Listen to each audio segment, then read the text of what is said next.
So let's look at this smacking story. I was kind of intrigued to see this this morning. We've got people like Alan Shearer and Michael Caine, dozens of celebrities are urging Sir Keir Starmer to ban smacking children. This is would apply to England, claiming it's damaging and a harmful practice, backed by the NSPCC. Their letter points out that England still allows reasonable punishment, lagging behind Wales and Scotland, who've got outright bans on this. Let's speak to Simon Calvert, who's a spokesperson for Be Reasonable. So Be Reasonable, you're against the idea of banning smacking. I know that much, Simon. As Be Reasonable, is that like your full-time thing? No. I was going to say, that would be to walk around all day talking about this.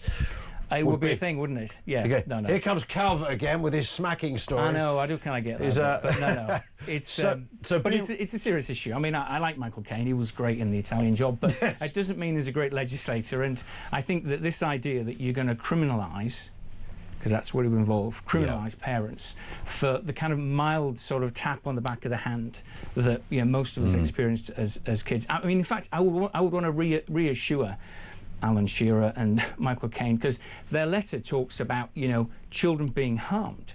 Well, thankfully, quite rightly, harming children is already illegal. Yeah. And so the change that NSPCC are talking about would take the kind of literally reasonable ordinary parental interactions and put them in the ambit of the criminal law. When they were talking about this in Wales years ago, when they were against it, back when they were against it, the minister explained that even a parent trying to kind of wrestle an uncooperative toddler into a car seat or something could be guilty of assault if you don't have this reasonable chastisement defence. So that's all we're talking about. It's protecting ordinary, everyday interactions between parents and their kids, the tap on the hand or whatever.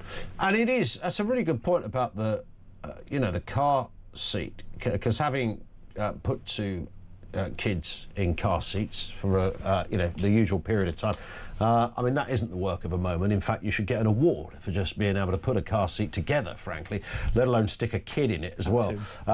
So yes, there are points when they're kicking off and it's all trying to get their hands in there. Somebody could look at that and go, well, that looks a little bit uncomfortable. Ring the police and say, I think there's a man who's using overt force on his own child. Yes, because children are more protected in law than adults, quite rightly. Yeah. So that's why you need the reasonable chastisement defence to stop those parents being wrongly accused. And I'll tell you how it works out in practice, because they have changed the law in Wales. And here's some figures for you. A couple of years ago, over the course of a year, 2,800 referrals to social services. Because of the change in the law, 2,800 referrals to social services.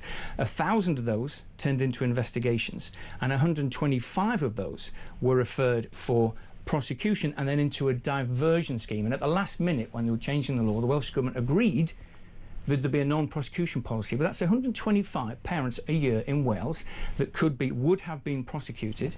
You gross that out for England, that's 2,500 parents a year being prosecuted for that. That doesn't do the kids any good, the family, and those police and social workers are wasting all that time on those families. When you end up with a criminal record, and one that I would, when you read it on paper, looks pretty unsavoury if somebody's doing a check on You're a child abuser. You're a child abuser, yeah. And it's, it's reasonable chastisement of your own kid. It is a tricky line, isn't it? In an ideal world, of course, nobody would have to chastise anyone because everybody would listen. But, anyone who's got kids know, and I think this is an official statistic, it certainly is for mine, they are 45% monkey. So, that means that you have challenges along the way. There's a simian component to them. I think there's no doubt about it. Trying to chase them, get them to bed. Most of it, it's fun. You have a giggle with that kind of stuff, whether it's playing football, whether in the garden, whatever it happens to be. But, there are times when kids push it, and there are times when they push it dangerously. Yeah, and these are kids that you love and kids that you're doing your best for, and the idea that you would be accused of child abuse, that you would be put in that category. I think it does a grave injustice to victims of real child abuse to confuse it with smacking, and it does a grave injustice to good parents to make them out to be abusers when they're not. So the current law is clear, and it needs to stay as it is. Yeah. What about shouting? And I only mention this because some people would say that shouting can be more terrifying than a smack. Look, how many people would say, I can't remember, my parents smacked me as a kid, I have no memory of them ever smacking me as a kid, but I do remember that thing that my dad or my mum said to me. Those words live with them in a way that, you know, a tap on the back of the hand never would. That's a good point. And so, I mean, I think that there's all sorts of things that we could learn as parents about how to parent, and I think all sorts of, you know, we definitely want to be kind of growing as people in how to better bring up our kids, and we don't want to leave those kind of marks that words can leave. That's a good discussion. But wasting our time talking about criminalising decent parents for tap on the back of the hand, tap on the back of the legs, I just think it's a terrible distraction. Well, listen, Simon, great to see you. Thank you for coming with us. Good luck with this campaign and everybody else that's involved in it.